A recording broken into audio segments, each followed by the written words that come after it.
మన మనుషుల్లో ఉండేటువంటి ఒక డిఫరెంట్ యాంగిల్ ఏంటి అంటే, సింపుల్గా ఆలోచించండి.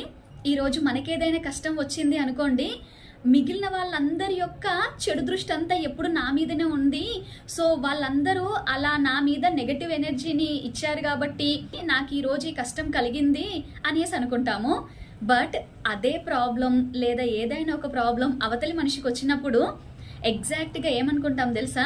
వాళ్ళు చేసుకున్నటువంటి పాపాలు ఊరికే పోతాయా, వాళ్ళు చేసిన తప్పులు అనేవి ఇప్పుడు వాళ్ళకి శిక్షలుగా ఆ కష్టాన్ని ఇచ్చాయి అనేసి చెప్తారు. ఎంత లాజిక్ ఆలోచించండి. మనకి కష్టం వస్తేనేమో ఎదుటి వాళ్ళ యొక్క నెగటివ్ ఆస్పెక్ట్ వల్ల వచ్చింది అంటాము, వాళ్ళకి కష్టం వస్తేనేమో వాళ్ళ యొక్క పాపాలు కర్మలే వల్లనే వాళ్ళకి వచ్చాయి అన్నప్పుడు, మరి మన పాపాలు మన కర్మల వల్ల మనకు కష్టం వచ్చిందని అనుకోలేమా? కరెక్ట్గా ఫస్ట్ మనము దానిని కరెక్ట్గా తెలుసుకున్నప్పుడే కదా దానికి ఎలాంటి పరిహారం చేసుకోవాలి అనేది ఆలోచించేది కదా.